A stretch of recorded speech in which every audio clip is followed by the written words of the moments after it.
মার্কিন president Donald ট্রাম্পের বিরুদ্ধে তার নিজ দেশেরই 50টি অঙ্গরাজ্যে বিক্ষোভ শুরু হয়েছে। সামাজিক ও অর্থনৈতিক ক্ষেত্রের বিভিন্ন সিদ্ধান্তের প্রতিবাদে এই বিক্ষোভ শুরু হয়েছে। ক্ষমতাধর প্রেসিডেন্ট কি তাহলে ব্যর্থ হলেন নিজ দেশ সামলাতে? যদি তাই হয় তাহলে তিনি বিশ্ব সামলাবেন কি করে?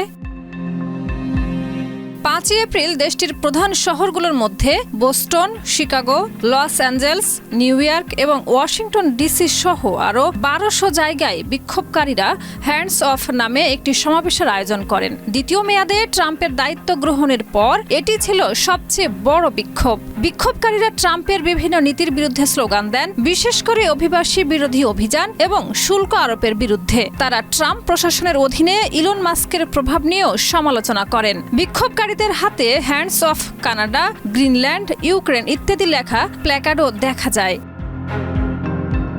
ডেমোক্র্যাট দলীয় আইন প্রণেতারাও এ প্রতিবাদে যোগ দেন এবং ট্রাম্পের বিরুদ্ধে অভিশংসন প্রস্তাব উত্থাপন করার হুঁশিয়ারি দেন। ডালাসের এক বিক্ষোভকারী বলেন, আমরা এখানে একত্রিত হয়েছি কারণ তারা সংবিধান অনুসরণ করছে না। তারা ভাবছে সবকিছু নিজের ইচ্ছে মতো হবে, কিন্তু সেটা কখনো হবে না।